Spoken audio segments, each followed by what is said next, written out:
ঢাকার হযরত শাহজালাল আন্তর্জাতিক বিমানবন্দর থেকে উড্ডয়নের কিছুক্ষণ পরই টার্কিশ এয়ারলাইন্সের একটি প্লেনের ইঞ্জিনে আগুন ধরে যায়।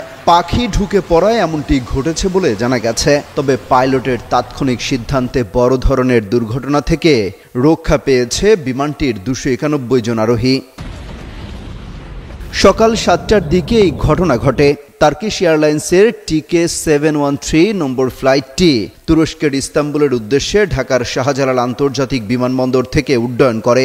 উড্ডয়নের প্রায় 15 মিনিট পর পাইলট একটি ইঞ্জিনে স্পার্ক দেখতে পান।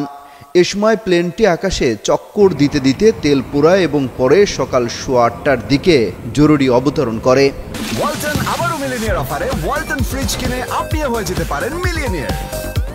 মিলিনিয়ার ছড়াছড়ি দেশ জুড়ে, এটা শুধু ওয়ালটনই পারে। পরে বিমানবন্দরের ইঞ্জিনিয়ারিং টিম প্লেনটি পরীক্ষা করে ইঞ্জিনের ভেতরে একটি মৃত পাখি দেখতে পায়। এতে স্পষ্ট হয় বার্ড হিটের কারণেই ইঞ্জিনে আগুন লেগেছিল। ঘটনার বিষয়ে শাহজালাল আন্তর্জাতিক বিমানবন্দরের নির্বাহী পরিচালক group captain SM Ragib Samad জানান, উড্ডয়নের পরপরই পাইলট একটি ইঞ্জিনে অস্বাভাবিক স্পার্ক লক্ষ্য করেন। এতে সন্দেহ হয় বার্ড হিটের। নিরাপত্তার কথা মাথায় রেখে তিনি দ্রুত জরুরি অবতরণ করেন।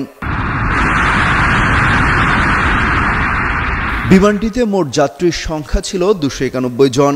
এর মধ্যে 19 জন বিজনেস ক্লাসের আর 256 জন ইকোনমিক ক্লাসের। এছাড়া 5 জন শিশুও ছিল এই বিমানটিতে। প্লেন পরিচালনায় নিয়োজিত ছিল 11 জন ক্রু। এর আগেও দেশের আকাশে এমন ঘটনা ঘটেছে। গত 16 মে কক্সবাজার থেকে ঢাকাগামী বাংলাদেশ বিমানের একটি ফ্লাইটের বাম পাশের ল্যান্ডিং গিয়ারের চাকা খুলে পড়ে যায়। তবে পাইলটের দক্ষতায় প্লেনটি নিরাপদে অবতরণ করে। সেই ফ্লাইটে 71 জন যাত্রী ছিলেন। অমিত হাসান রবিন, যুগান্তর নিউজ।